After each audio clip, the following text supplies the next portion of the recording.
लड़कियों, मेरी एक बात कहीं लिख कर रख लो कि जो आदमी आपको ये कहता है ना कि मैं अभी अपना करियर सेट कर रहा हूँ और अभी मैं शादी करने की पोजीशन में तो नहीं हूँ, मगर मैं तुमसे रिलेशनशिप रखना चाहता हूँ, जिंदगी में कभी उसकी बात का एतबार मत करना।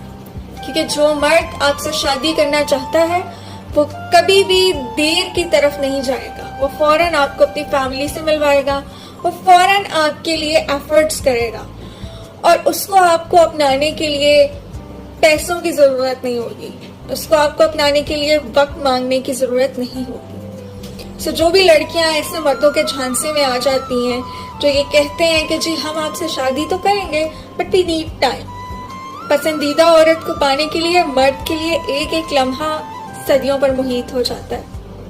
सो ऐसे झूठे दिलासों का बिल्कुल भी यकीन ना करें।